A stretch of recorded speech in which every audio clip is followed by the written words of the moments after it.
வணக்கம் இடம்பலம் நேயர்களே. கலை இழந்த அப்படின்னு சொல்லுவாங்க. பட் கலையே இவரை இழந்து கலை இழந்து காணப்படுது. ஏன்னா இவர் அரசியலுக்கு வந்துட்டாரு. யாரை பத்தி பேசுறோம் உங்களுக்கு புரியும்னு நினைக்கிறேன்.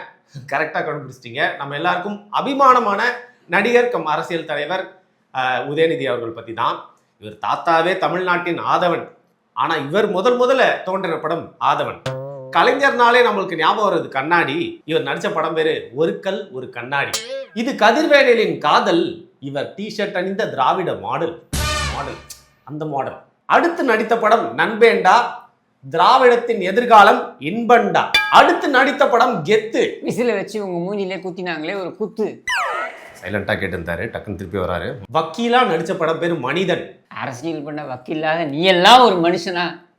அடுத்து நடித்த படம் சரவணன் இருக்க பயமே.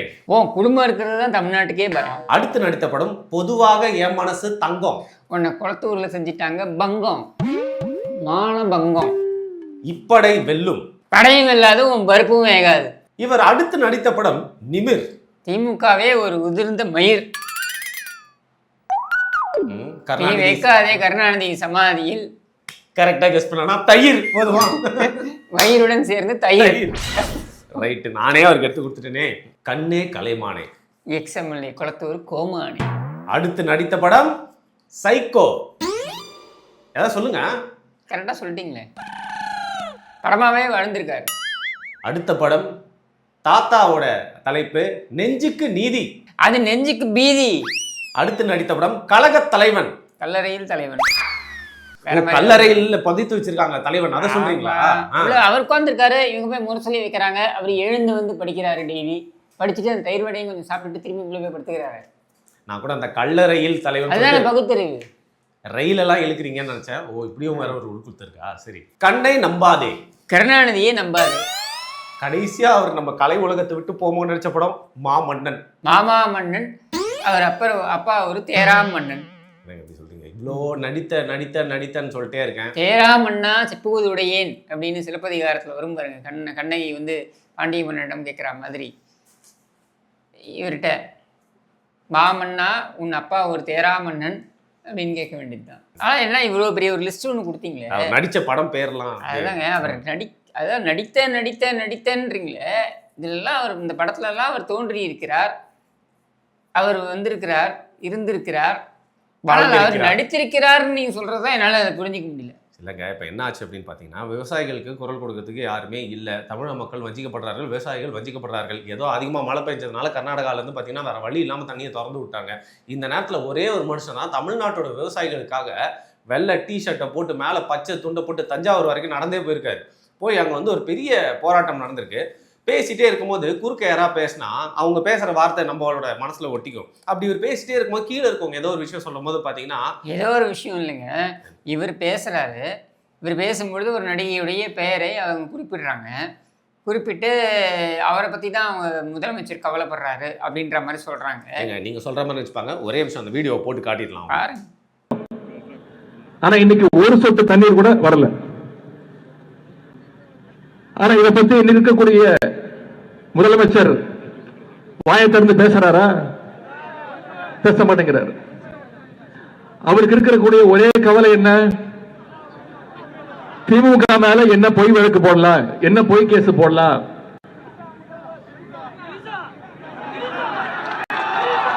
எங்க தண்ணி வருதோ இல்ல அங்க தண்ணி வரணும். காவிரி சொன்ன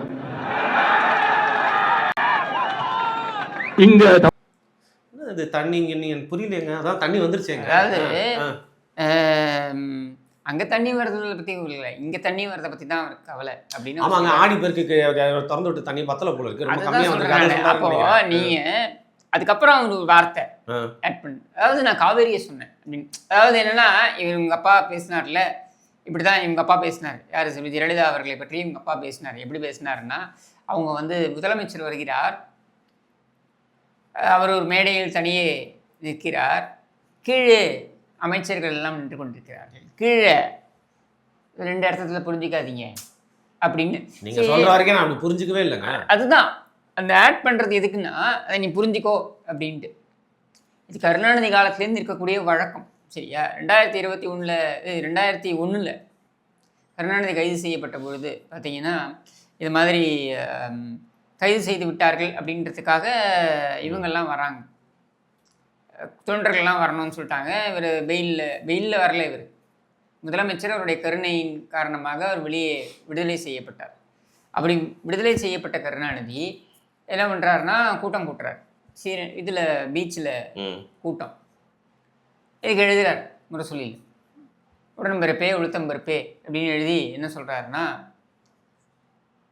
ஆயுதம் ஏந்தி வா, உடனே பிராக்கெட்டில் அறிவாயுதம் அப்படின்ட்டு. என்னென்னா ஊற்றுக்கட்டையோட வா அப்படின்றத தான் சொல்கிறது.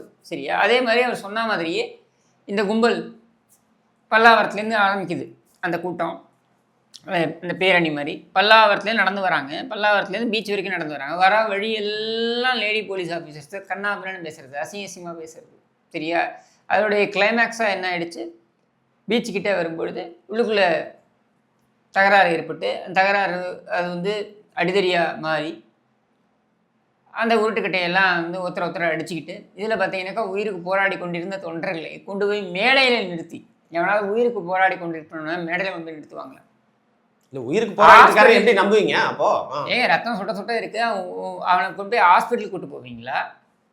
இல்லை அவனை கொண்டு போய் நீ போய் மேடையில் நிறுத்தி பாருங்கள் எப்படியெல்லாம் அராஜகம் நடக்கிறது அப்படின்னு நீ காட்டிக்கிட்டு எக்ஸிபிஷன் பண்ணுறாரு. அப்போ என்ன இது வந்து இவங்களுடைய காலங்காலமாக, அதாவது கருணாநிதி, ஸ்டாலின், இப்போ இந்த உதவாநிதி அப்படின்னு இவங்க வந்து இந்த சைட் மெட்ரோ வந்துருச்சு, இந்த சைட் பிச்சைக்காரங்கெல்லாம் QR கோடு காட்டுறாங்க. ஆனால் திமுகவோட ஆபாசம் மட்டும் இன்னும் மாறவே இல்லை. அது எப்போவுமே டிஎன்ஏ. நீங்கள் பாருங்கள், ஒரு நிலை இத்தனைக்கும் உதவாநிதிக்கு வயதுக்கு வந்த ஒரு பெண் குழந்தை இருக்கு. குழந்தை இல்லை, மகள். Father of a girl child, grown up girl child. நீ இப்படி பேசுறியே, அந்த பொண்ணு பார்த்துச்சுன்னா என்ன நினைக்கும்? இப்படி பேசுறியே அசிங்கமா இல்லை உனக்கு?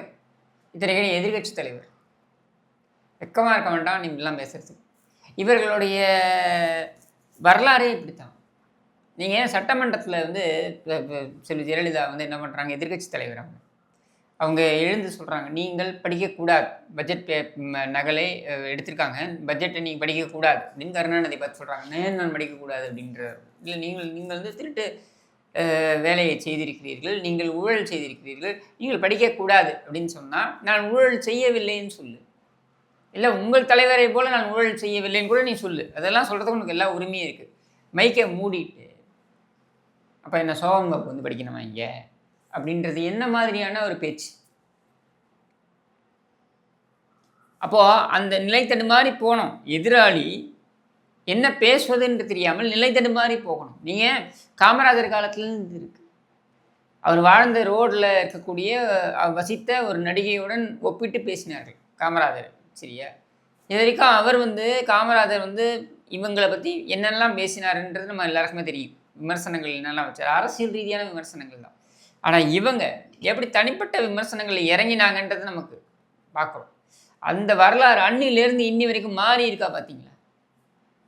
ஆபாசமாக பேசுகிறது, இரட்டை அர்த்தத்தை மேடையிலேயே பேசுறது. சரியா? பெண்கள் இருக்காங்கன்னு தெரிஞ்சு கூட பேசுறது, பேசிட்டு அது கூட ஆட் பண்ணுறது. நான் அதை சொல்லலை, இதை சொன்னேன். அதாவது சாமர்த்தியமாக பேசுகிறாங்க, அசிங்கமாக இல்லை இதெல்லாம். இல்லை, விவசாயிகள் போராட்டத்துக்கும் இந்த ஒரு வார்த்தை இது என்னன்னா, அதாவது இவங்களால ஜீர்ணிக்க முடியாத ஒரு விஷயம் என்னன்னா, அது எப்படி நாம் பார்த்து வளர்ந்த ஒரு நடிகன்,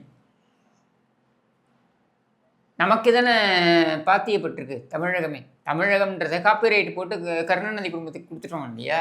அப்படி இருக்கும்பொழுது நம்ம மன்னன் பரம்பரை, இந்த மன்னன் பரம்பரைக்கு எதிராக ஒரு நடிகன் வந்து, அது நாம் வளர்த்து விட்ட நடிகன், நாம் பார்த்து வளர்த்து விட்ட நடிகன், நாம் ப்ரொடியூஸ் பண்ண படத்துலேயே நடித்தவன், இவர் வந்து எப்படி முதலமைச்சராக உட்காந்து நமக்கேவா? அதுவும் முதலமைச்சர் பதவி, இது எங்கள் தாத்தா உட்காந்த பதவியில் இவர் உட்காந்துருவாரா?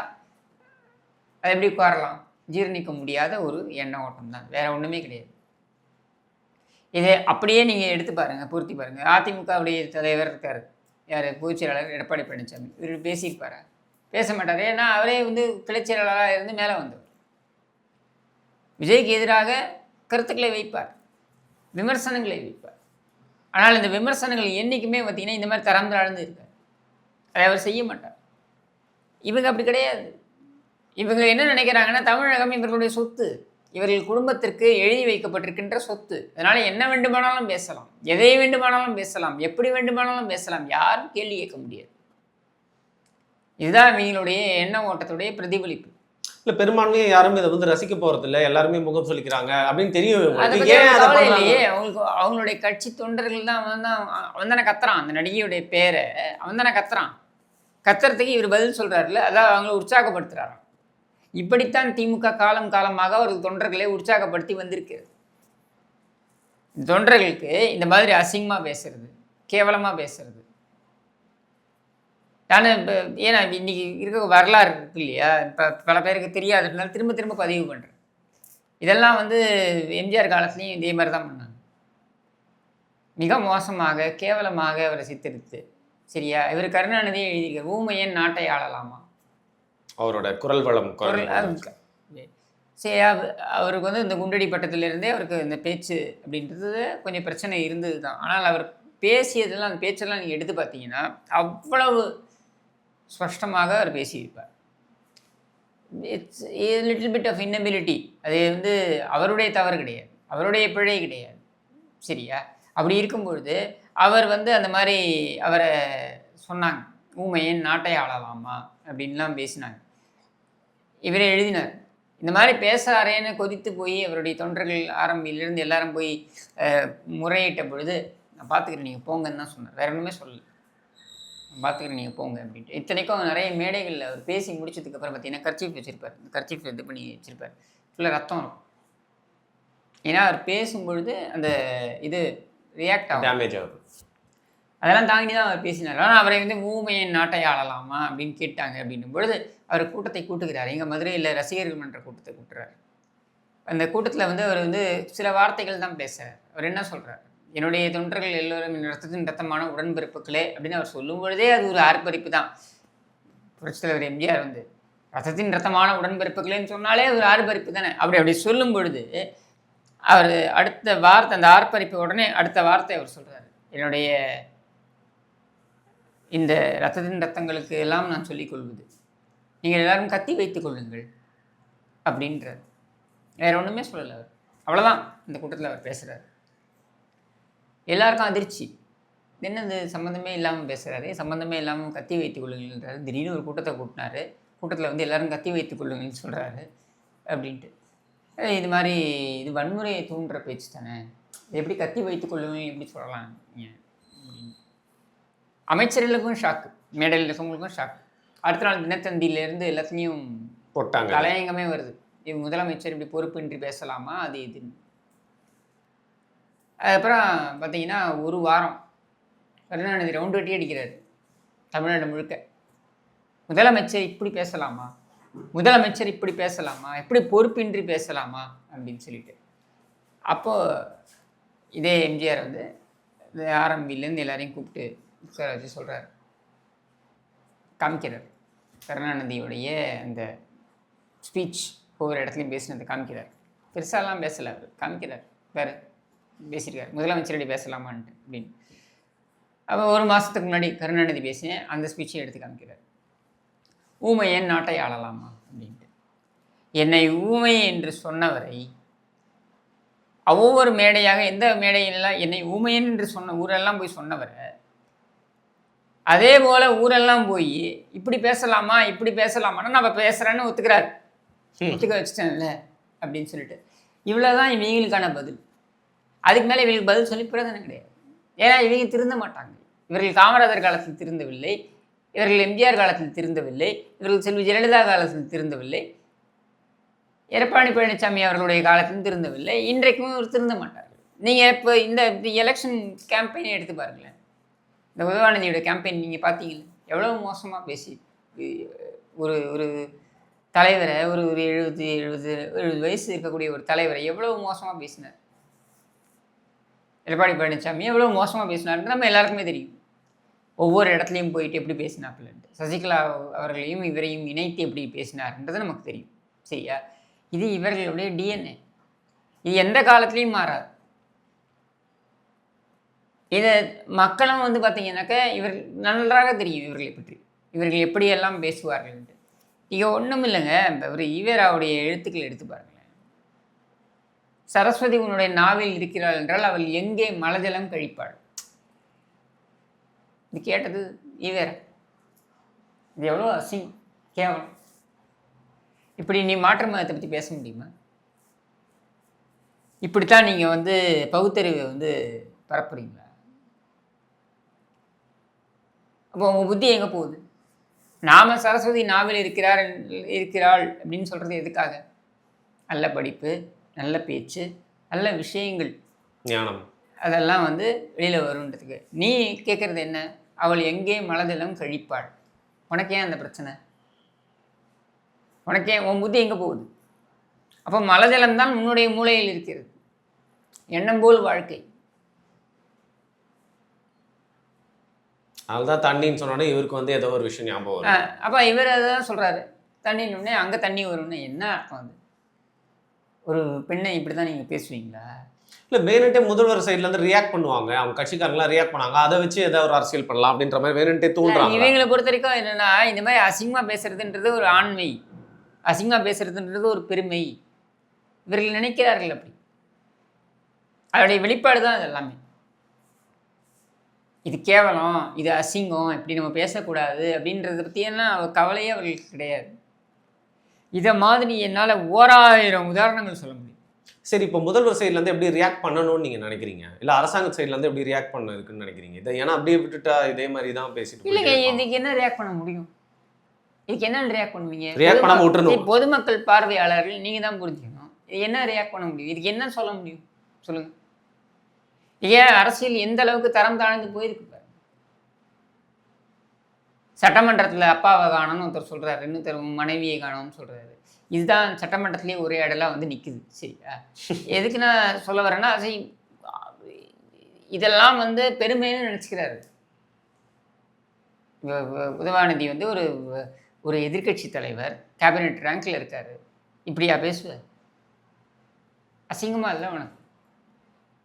அதில் உன்னுடைய மகள், வயதுக்கு வந்த மகள், க்ரோனப், சரியா, அவங்க பார்க்குறாங்க இந்த வீடியோ, அவங்க என்ன நினைப்பாங்க?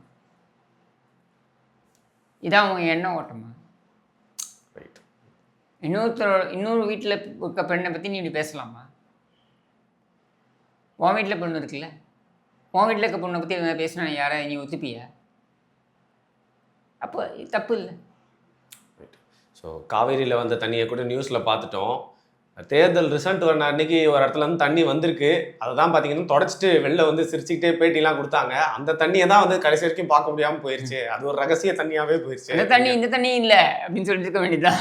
வடிவேலு மாதிரி வேர்வை அப்படின்னு சொல்லிட்டு. சரி, மிக்க நன்றி கிஷோர்.